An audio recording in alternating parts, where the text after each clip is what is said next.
like when I started uploading my progress in Sort Symphony, and then I got to like the music action combat, because before that I was just getting like, no views because it just looked like any other game, since I hadn't like added any sound yet. But then when I added like the main point of Sort Symphony and just like showed people that, then the popularity for that just skyrocketed, because I mean it's a relatively like novel idea. I mean, it's been done-ish before, but not to that particular scale in that particular way. So welcome everyone to a new episode of the Zero to Play podcast. I'm your host, Carla Duke, and today I'm joined by Stephen Ddungu.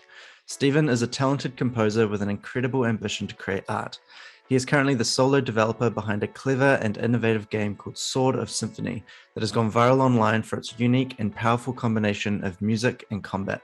Today, we'll be talking about Stephen's journey, how he's able to balance all of his creative endeavors, and where he hopes to grow to in the future.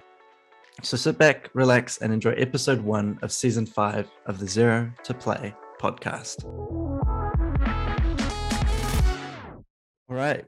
Welcome, Stephen, to the show. Thank you for joining me. thank you very much for having me. I remember seeing your project about 6 months ago on, it might have been TikTok, it might have been Twitter, but I follow you all over the place now. And I was completely blown away by the clips that I saw of Sword of Symphony, just because I could tell immediately that it was created by someone that was passionate about music, passionate about art, and game development. And it was one of those projects that I just immediately wanted to learn more about and continue to see. So I really commend you for creating characters, an environment, an art style. I could tell like that you're very inspired by games like Kingdom Hearts and things like that, which I want to get into. But I guess the first question I want to ask you is, how do you, as someone who's grown up being a musician, you're creating an animation called Purpose, and Sword of Symphony is kind of part of the same universe. How do you not get overwhelmed with all the work and the skills that you're learning to create these different pieces of content? Because learning game development, learning animation, continuing to work on your craft as a musician, how do you manage to balance all of that and not get overwhelmed? Simply because I've kind of devised a workflow which is comfortable for me to be able to combine all those different trades together, essentially. And learning those different trades, I learn each chronologically, like one after the other. So I started off being a musician, and then I went on to like animation, and then I went on to game development. Although like with game development, it was kind of like a very light kind of noob hobby ever since I was around about like 8 or 9, but like on a very basic level, I had like the Blender game engine, and it was just like a kind of like after school, come back home, and then just mess around, do like I don't know stuff, but nothing like ever really seriously. And I kind of stopped when I was like 13. But it was around about 2017 where I consciously decided to learn it all for the purpose of making something out of it. So since I already had my music background, it kind of opened the possibility for me to make animation to that. And I was already like, music is like second nature to me, so it's like it would be more of the effort, so to speak, would be like learning how to animate and all that sort of stuff. And through that I learn myself like actual artwork, because that also helps in terms of like proportion wise, and kind of like how stuff moves and how stuff should look when it moves. And to answer your question, how I don't get overwhelmed is because I've learned it like one after the other to a level where I can kind of like where it like is easy to me, so I don't really feel the burden or the stress or the work, so to speak, of the actual work, because it's at a level where I'm like really able to do it like quite fluently.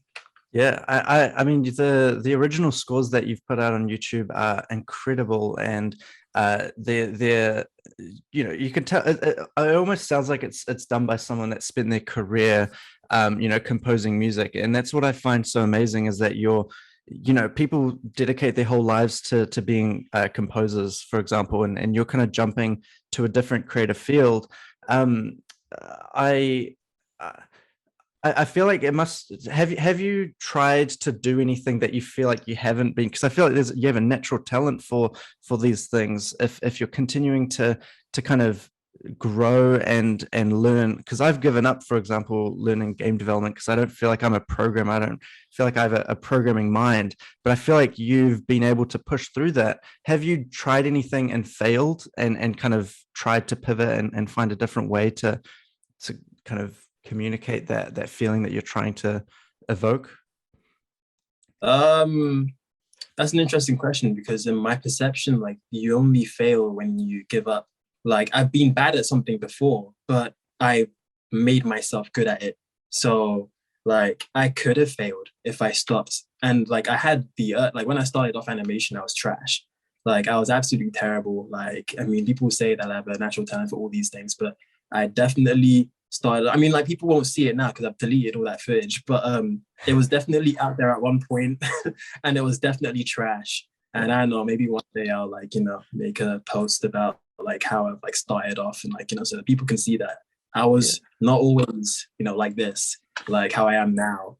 Like, Totally. but that's the thing though. Like I was definitely bad at animation when I started off, and I had the thought of stopping because I remember when I posted my first animation on my YouTube channel, it was supposed to be like a 1,000 subscriber special, and that's back when I was trash, and the comments. I mean, no one was mean because I mean, it was like a nice community, but it was definitely not like, wow, this is amazing. It was like quite, the opposite. It was like, people trying to find the nicest way to tell me that it sucked.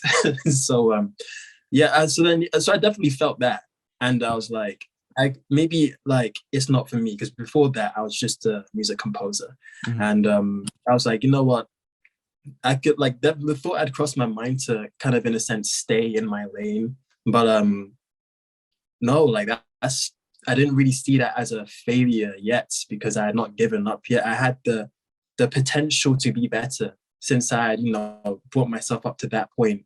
And the more you improve, the more you practice, the better you become naturally. So that's kind of like all that was in my mind at the moment at that time. And I eventually did get better. So I'm really kind of my fascinated by this and fascinated by what motivates people, because people like, I'm speaking from my experience where I've quit many times doing different things, and what I've found is it's because I don't get that kind of that dopamine cycle. I don't feel like what I'm producing is good enough. People aren't really reacting to it the way that I would have hoped, and then my interest just kind of like dies down. But it sounds like that interest or that passion has always kind of been existing inside of you, regardless of kind of the outside reactions that you get from people. Is there anything in particular that you would attribute to that sense of just kind of direct passion that doesn't run out or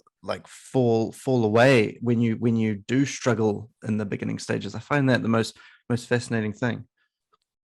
For me, it's just being committed to the potential of something rather than, basing your drive on the results that you get in the present.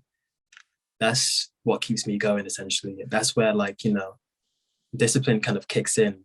And essentially, that's where you have to kind of train that kind of side of yourself. Yeah. I feel like what knowing the potential comes with having seen what could be done, like being inspired by games or compositions that you want to create one day. What are some key kind of like inspirations that you had growing up, or like idols from music, animation, and games that you would like to mention that have helped you along the journey, just to kind of see what can be done in those mediums? For that specifically, because I mean I've been inspired by like a plethora of like different pieces of media and different people's works. Like, so for example, you mentioned Kingdom Hearts. I've been inspired by that a lot for my animation and also like my art style. And for music, I've been inspired by like both Eastern and Western composers, like the Eastern from like the JRPGs, and like the anime, and then like, Western composers like, your Hans Zimmer and your Thomas Newman, that sort of stuff, and combine them together. But in terms of what inspired me to push for like the possibilities of where I personally could take those, that's really just come from my own desire to kind of be original in what I do, essentially. Like, I mean, back when I was 17 as a composer, I was like, quite at the, I wouldn't say peak of my like ability, but I was kind of like in a space where like I could just be a composer, but I didn't really get that. I knew like I was enjoying it, but obviously something compelled me to be what I am now. Like I wasn't just obviously not just comfortable with just being a composer. I wanted to like, do something greater than, what is already being done or something like that.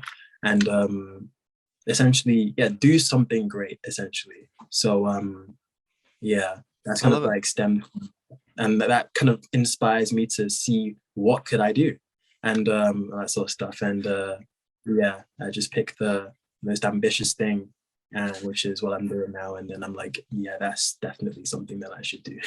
I love that. How old are you right now? I'm 22.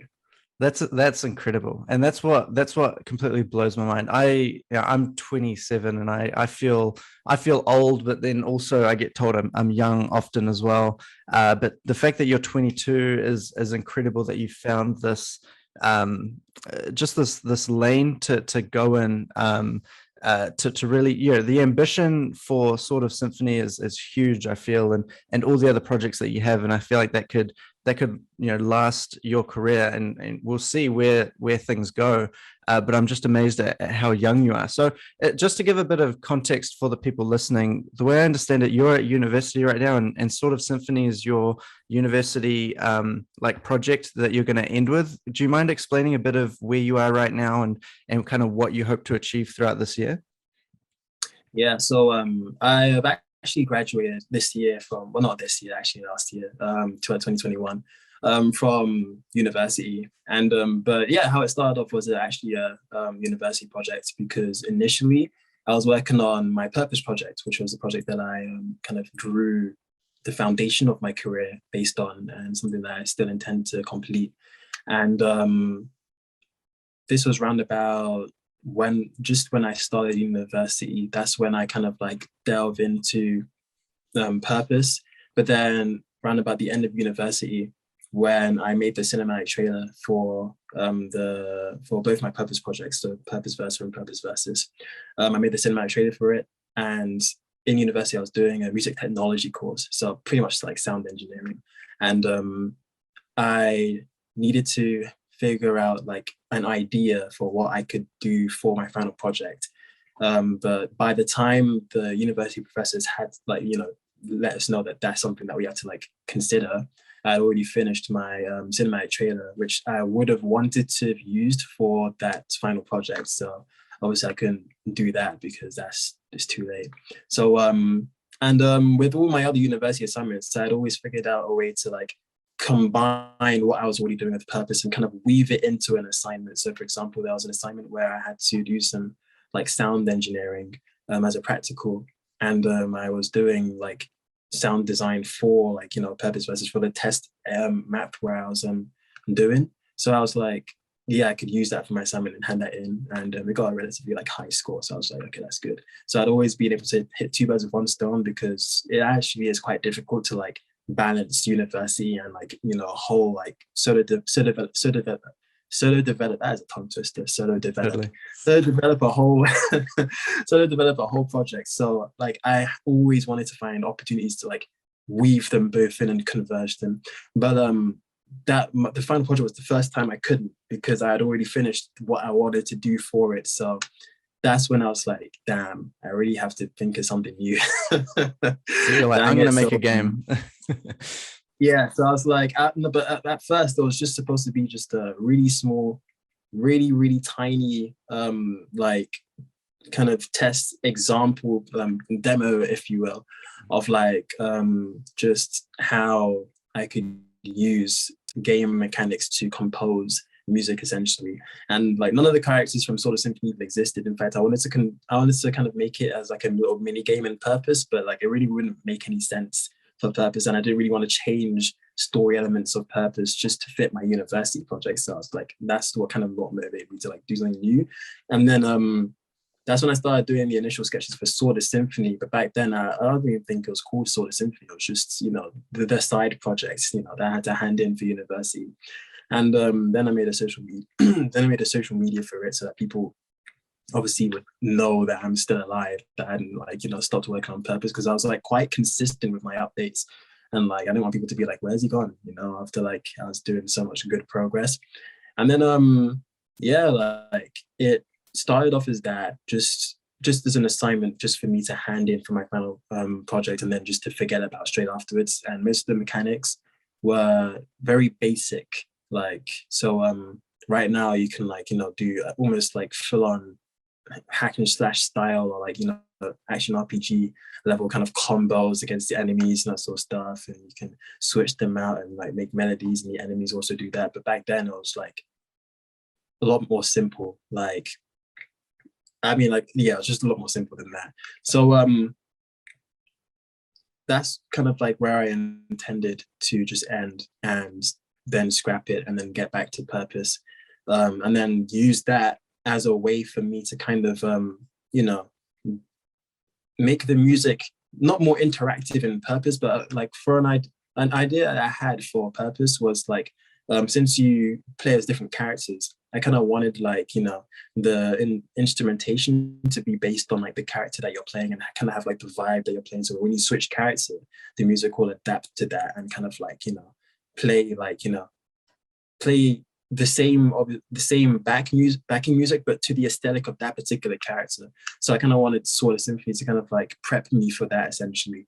But like when I started uploading my progress in Sword of Symphony, and then I got to like the music, action, combat, because before that I was just getting like no views because it just looked like any other game, since I hadn't like added any sound yet. But then when I added like the main point of Sword of Symphony, and just like show people that, then the popularity for that skyrocketed. Because I mean, it's a relatively like novel idea. I mean, it's been done-ish before, but not to that particular scale in that particular way. So people seeing that kind of like, it got them excited, and it got me excited to see them excited. And like really, like I was like, yeah, this could definitely be something. But it was still going to be like a university project. But what actually inspired me to make it a full project of its own was soon after that, I was just getting like tons and tons of like, followers and that sort of stuff, like up for every update. And I was like, yeah, this definitely has potential. So I'll like, take it a bit more seriously.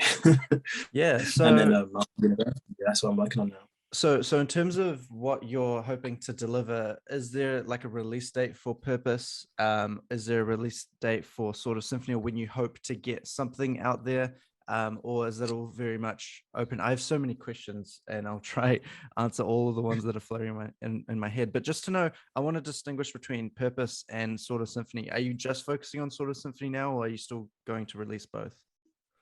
Yeah, I'm working on them chronologically now. So it's not like I've just abandoned Purpose. I am still not developing Purpose actively, but I am fleshing out the story in preparation for when I finish Sword of Symphony, to then, start doing Purpose in its full glory. But the release schedule for it is Sword of Symphony first, because I've kind of like weaved it in a way so that story-wise it is also quite chronological, because both of them are quite deeply intertwined in a way that you won't see at first glance, but like it's there, and it will be quite obvious. And then when the link is revealed, it will be like quite very, very obvious, and done in quite a new way.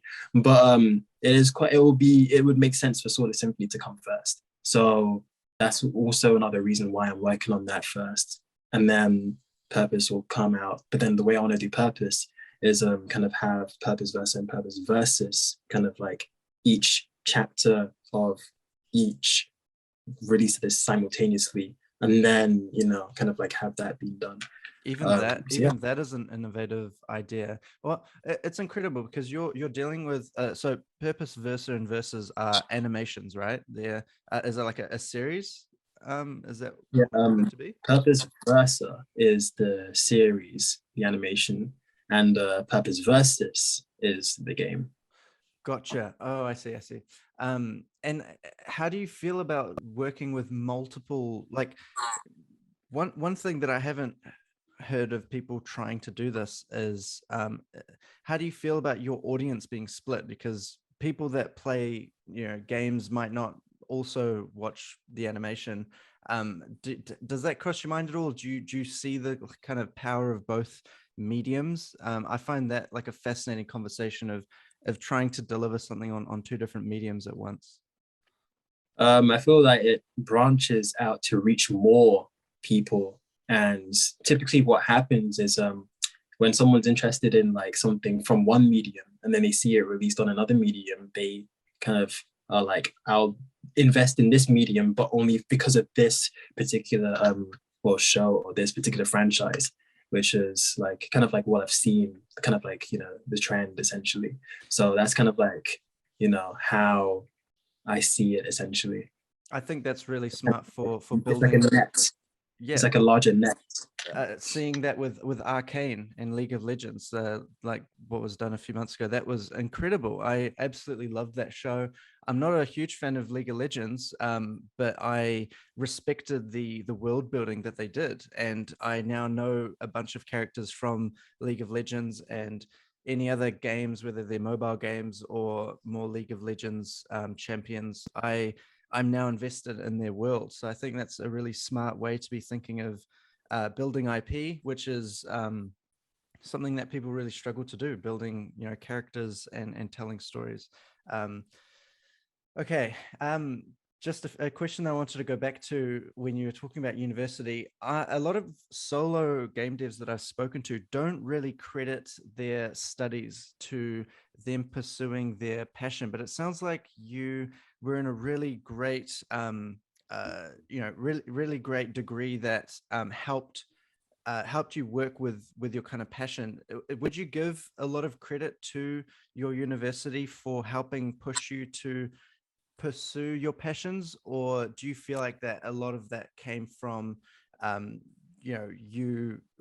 it kind of a coincidence that they kind of lined up, or do you have to give a lot of credit to the university for making you figure all this out at the same time as you're studying?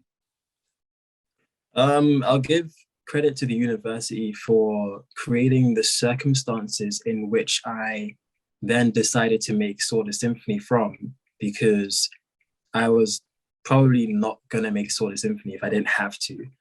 But in terms of like the university in which like the course teaching me what I need to make Sword of Symphony, not necessarily, because again, like my course wasn't necessarily anything to do with music. It was more to do with the technology in which music can be used in, and like how to, like, it was more like like I said, it's more like a sound engineering course. Like, you're taught mixing, that sort of stuff. Yeah. That's one thing that I'll credit university for. It taught me the philosophy behind how to mix properly. So, but I was already like, composing music, and most of my like music, which you actually mentioned in the beginning of this interview, I'd done with no mixing knowledge. It was just, what I felt sounded good, and it did sound good. So, like I've kind of always been good with or without university. It's just university has kind of opened my eyes in some of the areas, because, I feel like out of all the modules that I've learned in, I am only really using like 5 to 10% of what I learned in university, although that 5 to 10% is quite useful, like the mixing knowledge, because it's, for Sword of Symphony, is quite relevant. That it's going to have to be, sort of stuff. And even though like a person can learn how to mix naturally from what sounds good, you kind of want to know why it sounds good. So then you can like, make better decisions on why you're doing something, or even come up with a better way on how something would fit, because the philosophy and kind of like the know-how around it, rather than just kind of walking in blind and being like, yeah, that sounds good, I'll go with this. But like if your mind is open to how it could sound better, and you know how it could and why it does, then yeah, that's very useful. So yeah, those are the only two things I'd like credit the university for, like, you know, the mixing knowledge and also the creating the circumstances for me to, you know, be like, okay, fine, I'll do Sword of Symphony. And then from then on, like, I was like, yeah. And also there was one module that taught me a lot about the music industry, but the reason why that's useful is because it taught me a lot about publishers, and that's something that like I've been like kind of in the circle with a lot ever since I finished university. So that kind of like armed me with like quite a lot of knowledge. So that one module there, which wasn't really anything like, you know, music related, it was more like business related. So like that's kind of like that module was very useful. So yeah, it's three things that I like credit the university for. But everything else, which, you know, kind of like matters in a way in terms of like, you know, the actual skills that I need for the creation of Sword of Symphony, that's kind of that's mostly just from like me teaching myself the skills, because I mean, like my uni course didn't teach me how to animate, you know, game design. That's not music technology, and like, you know, music technology isn't really like the creation of music. So like composing music, they kind of like either expected you to already know how to do it, or like, you know, kind of get someone to do it for you, or just use like samples, but never really like, you know, you weren't really taught music theory. So that's kind of like something that like I learn on my own, and kind of like have learned from my own due to my obsession with music. There's like one tiny module about, you know, the kind of terms of it, but never really like, you know, the actual like composition of music. So nah. That's incredible. I mean, the fact that you've just self-taught yourself for so many things is incredible. I feel like you're a perfect candidate for you know, the power of the internet these days, and learning through like YouTube tutorials and free courses and things like that. And that's what I love, and I'd love to go deeper into that, but I think I might have to glaze over that because there's too much that I want to cover. So the next thing that I want to ask is, now that you've graduated, now that you're working on Sword of Symphony, I'm sure with the posts that you've put out that have gone viral, you've had a lot of people message that want to support you, maybe want to help fund you, and having a great idea is one small part of it, having a successful game. And I think going as a solo dev is a really important part, and I'd love to know, just because being a solo game dev isn't easy. Like how do you put bread on the table at the end of the day? So I guess my question is, how why did you choose to go solo game dev? Because I'm sure you got some great opportunities, and what are the struggles of being a solo game dev, like you currently are?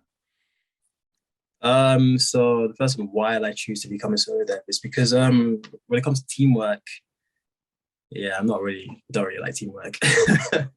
No, it's like, I mean, I can, but when I'm like when it's something that like I want to create, I have a specific vision for it that I need to be executed in the way that I see it.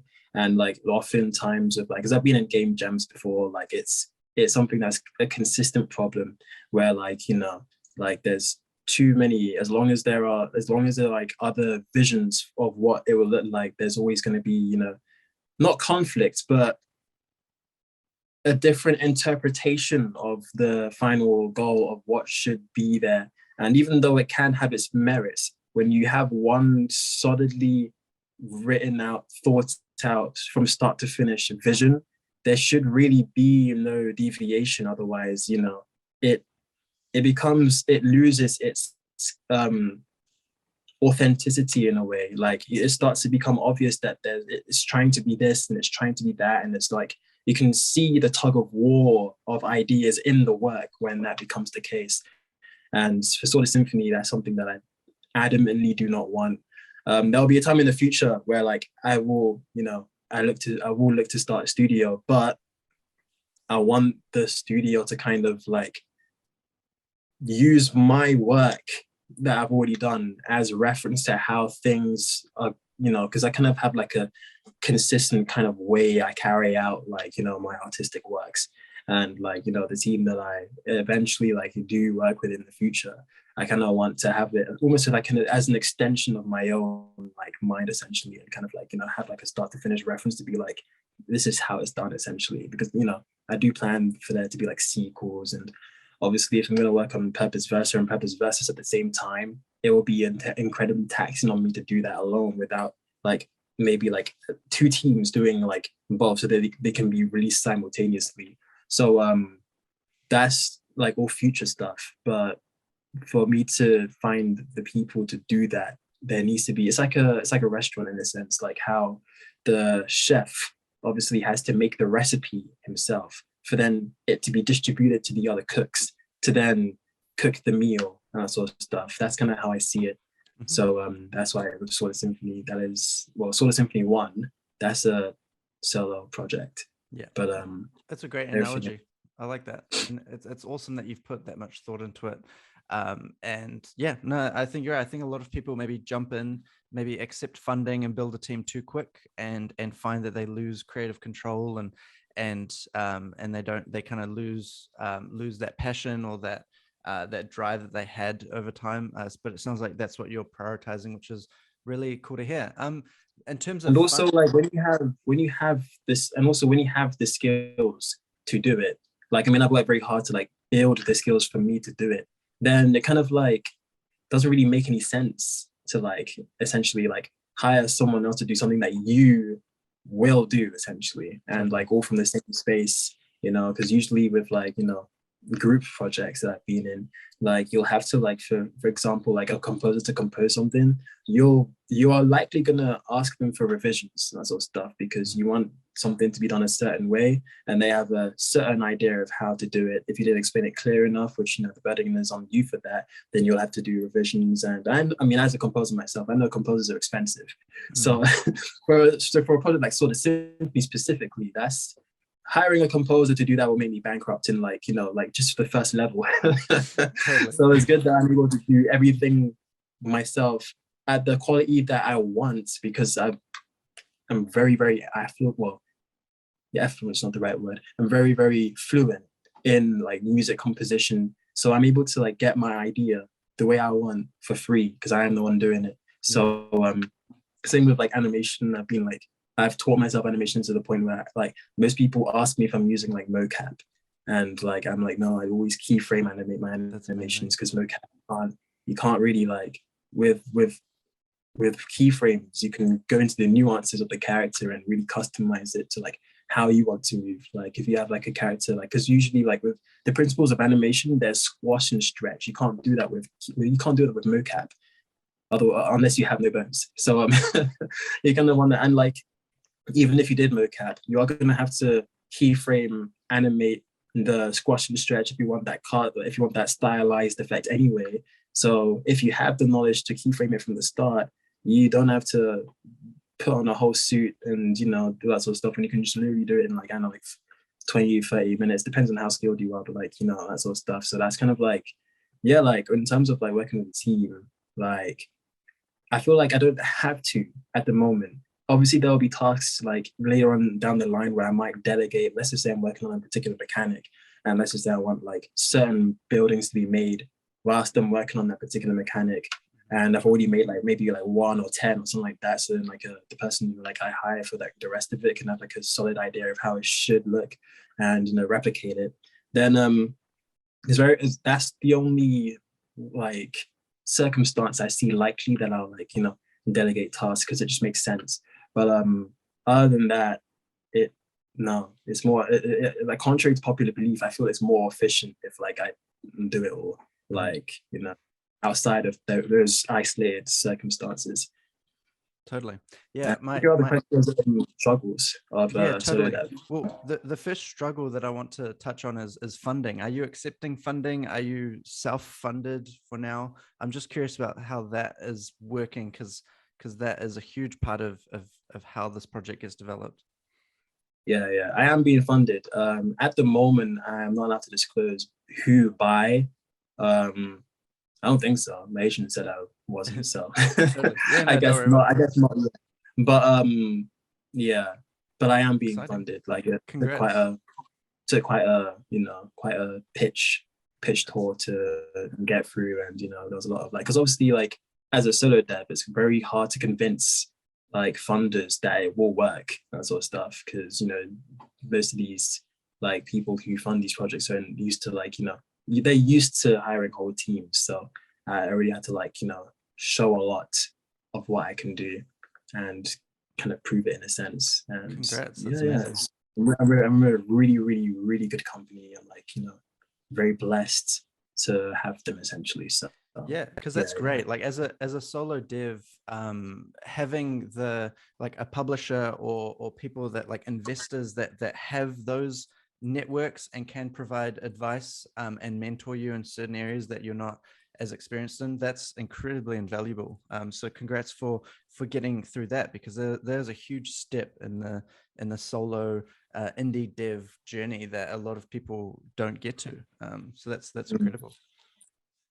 yeah, And yeah. I kind of want to like through this, I kind of also want to show kind of, because there's kind of the stigma on like solo work and that sort of stuff, and like I kind of want to show that it is possible, that sort of stuff. Like most people are under the conception that it's not possible because it's not been done, or that it's just a lot more riskier.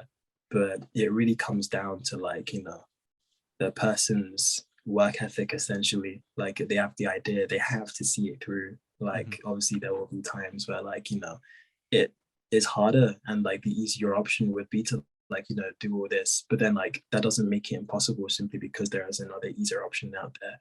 Like you definitely can do it.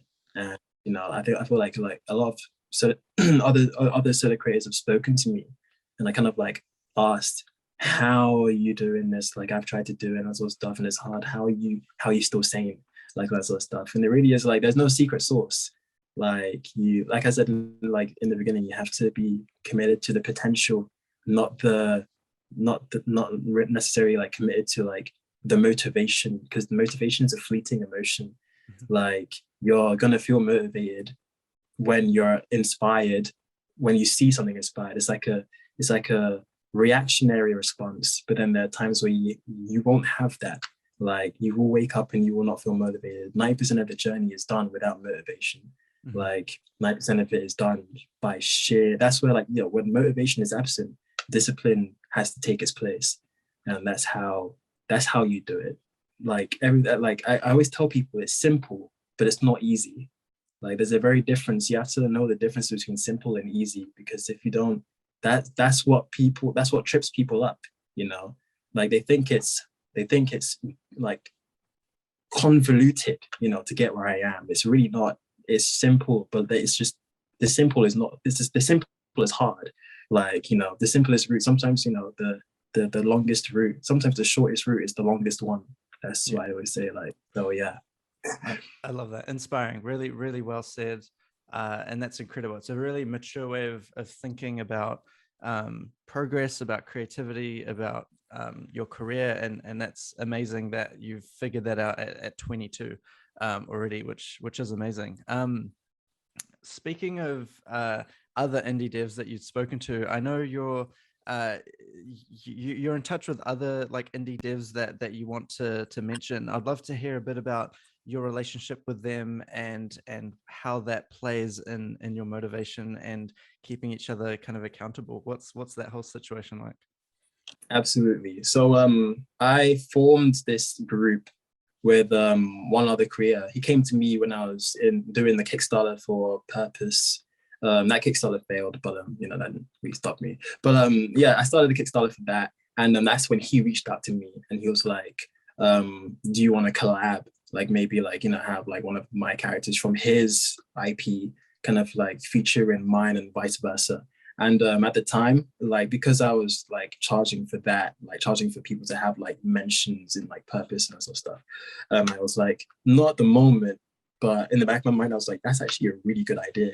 Like that's just that concept of like having like a multiverse essentially with like different people's IPs, like kind of like, I mean, even if it's not canon, but like that kind of like spin-off kind of style, like that well, I didn't really think of that before. So I was like, I'll keep that in the back of my mind. And then obviously when the Kickstarter failed, I was like, okay, cool. I reached out to him immediately and I was like, all right, since the Kickstarter's failed, then yeah, like I'll take on your idea. Like I feel like if Purpose like was the Kickstarter came out much later on, like now, for example, because Kickstarters are only successful because of like how much like the people are invested into it, and like back then no one really knew me, so it was kind of doomed to it was kind of doomed to like fail even if it was good. Yeah, like when he was like yeah, then we were just talking about how we could like make a little crossover arc between like both of our projects. And then I was thinking to myself, because there was already another solo developer that I was already in contact with. His name is Ron, and he reached out to me for one of my posts, and I saw his work, and I was like, it looks really good. And like I started seeing like kind of similarities and like connections in like the theme to like my own work. And I already had my crossover with like this other person, his name's Sanitas. So I was like, yeah, I feel like, and then Sanitas came up with the idea like he wants to create his own kind of like media company. And then I was thinking, what if we made an inner circle kind of group, like, you know, like a small collective of indie developers and, you know, solo creators, because not everyone in there is a game dev. Like we have like comic writers, like there's this guy called Masso, he's writing a comic called Neo Divinity, and so is Ron actually, but he wants to also make a game. And yeah, I was like, why don't we make a little inner circle group, like, you know, like a little conglomerate, like a small kind of Illuminati, if you will, of like of solo developers. And he was like, that's actually a sick idea, because I was thinking it more from the standpoint of we can all teach each other and learn from each other, because I was still kind of trying to grasp 2D art, and they were kind of like, they wanted to like kind of branch their projects into like the game kind of like medium. And also their projects kind of needed a soundtrack, and I was good at that. So I saw how we could like kind of converge and help each other, and kind of, you know, help each other, work alongside each other, not work for each other, but like work alongside each other as we all push to the same goal, because we all like were equally passionate about reaching the same goal. So I was like, it really only makes sense. And, you know, it also is like for like accountability for each other, because like as a solo creator, we all have our like hardships that we have to deal with as life, and like we all like, you know, chip in to like help each other when we can. We're like, you know, quite a solid unit essentially when it comes to that. So yeah, one by one, like the members, there is this solo developer called Ace, and he's working on a game called AI Code. And this actually leads me on to my our crossover projects. So the connection between Sword is Simply and Purpose is a secret. However, I've put clues of that secret in crossover projects of their projects, and like, you know, different pieces of the lore that, you know, they want to keep secret but want to put clues in, are in our crossover projects that, you know, we're working on together. And one secret that I've put, quite a telling secret, is in my crossover with Ace's project AI Code. And yeah, his visuals are like arguably even, well, not even arguably, like they are better than mine in terms of realism. And yeah, I was like, I definitely need to add him in, because he reached out to me, and I was like, yeah, you're coming in, definitely. Like, so that's Ace. Zahid, he's working on a project called Enenra on Instagram. It's doing quite well, quite popular as well, like especially on Instagram and now on TikTok. And yeah, it's like you've probably at least seen like a video of it scrolling past on either your For You page or like on Instagram before. It's like a hack and slash game. It looks like Devil May Cry. It's like, you know, very fast air combat, you know, it's like very fast paced, and like, you know, like he's in the inner circle. So there's also Ron. He's working on a project called Arisen, which is like a comic, and also it's going to be well, he wants to branch out to make an animated series and also a video game in the future. And yeah, he's put like an immense amount of passion in that. So, you know, that's something that like I've seen, and like definitely needs to be like, you know, definitely needs to be completed, and I'm also like the main composer in that project. So Nice. I'm very glad to be a part of that. Then Masso, he's working on a comic called Neo Divinity, which is like this dark kind of, it's like a more darker, it's got more darker themes, very, very symbolic in its nature, kind of like him, because he likes to, when he does his artwork, he like goes really into the details and like the deeper meanings behind things. And you can definitely see that in like the themes that he explores in his comic Neo Divinity. And that's the chapter 1. He said it's coming out somewhere in 2022. So like this month, well, this month, this year. So yeah, there's that. And I'm also the main composer for that. Then there's Anitas, who's working on Allure. It's started off as a comic, but now he's solo developing a game. And he really inspires me because he wasn't, I would say honestly, like his skill level, like he's like started off very recently, and it's quite telling in his work. Like it's not like he's bad, but like you can definitely tell that he's learning as he's going, but he has been improving significantly, very rapidly. It kind of reminded me of like how I started off, and like his motivation to just keep going, and him actually improving, like actively improving. I find that very inspiring, particularly how like, and also like he, like where he is in his life is like quite a hurdle. So like for him to like keep doing this and like all that sort of stuff, that's very like, I have huge amounts of respect for that. And and his story is actually very, very interesting as well. So there's also that. And then also there's Apollo, who's working on a game called Dream Hero, and that's connected to like a long line of like his other franchises that he's working on.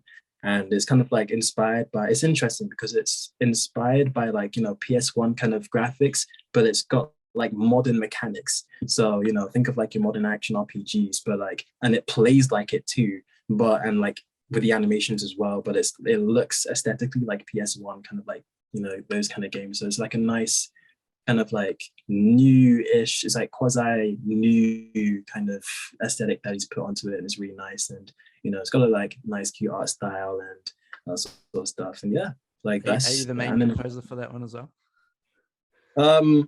I will be. I was talking to him, like I was like, your project definitely needs a theme tune, and he was like, oh. And I was like, do you have one yet? And he was like, no. I was like, shall we change that? And then he was like, yeah. And I was like, okay, cool.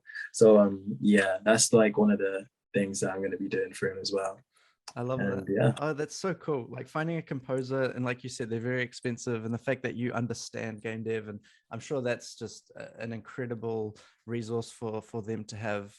So that's awesome that you found that group of people that it sounds like you're really passionate about lifting them up too, which is really cool to see.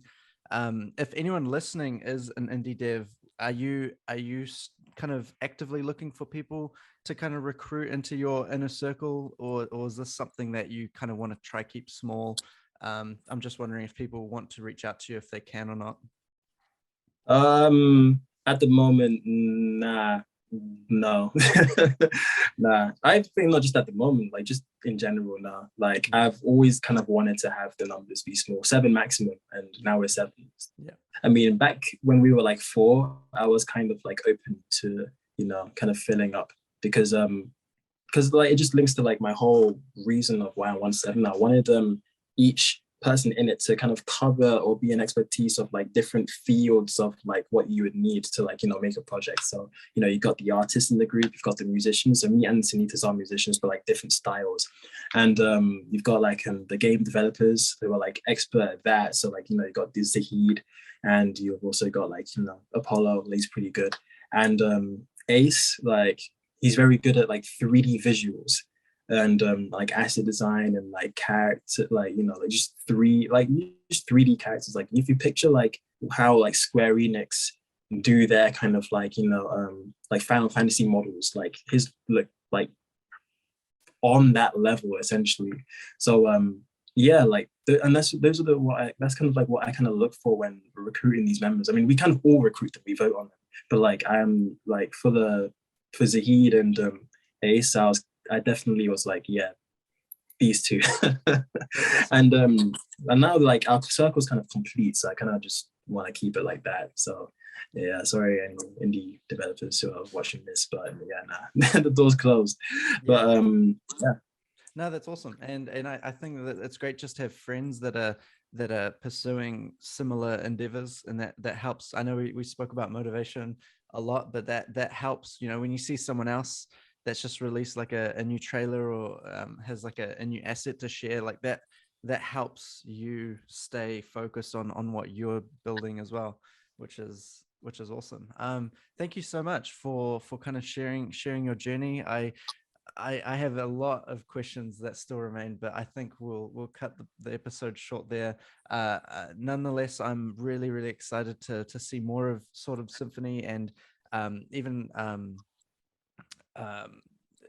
like or any project that comes from you, I feel like is going to have a really strong passion and sense of art and direction behind it that I think would be great to see. So I'm really excited to just continue to hear more about the projects that you're working on, and even just the projects of the other team in the inner circle, because I feel like you want to lift up the other people that are pursuing their passion as well. So that's really exciting.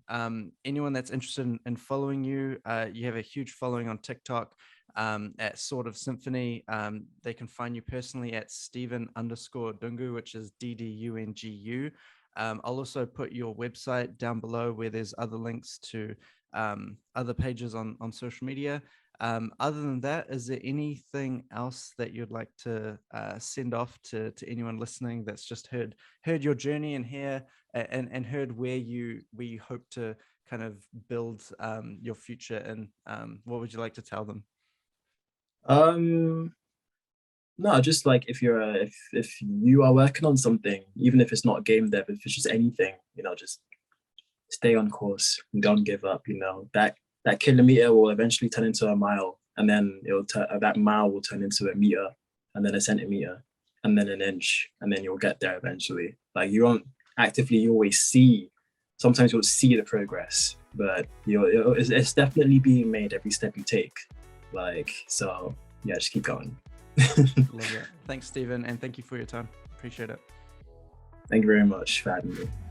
Thank you so much for listening to this episode of the Zero to Play podcast. I hope you learned something about game development, the games industry as a whole, or the future of games. You can follow us on Twitter at Zero to Play, subscribe to us on YouTube, follow us on Spotify, or any other podcasting service. Other than that, you can find links to this episode down in the description below, and I'll see you guys next week for the next episode.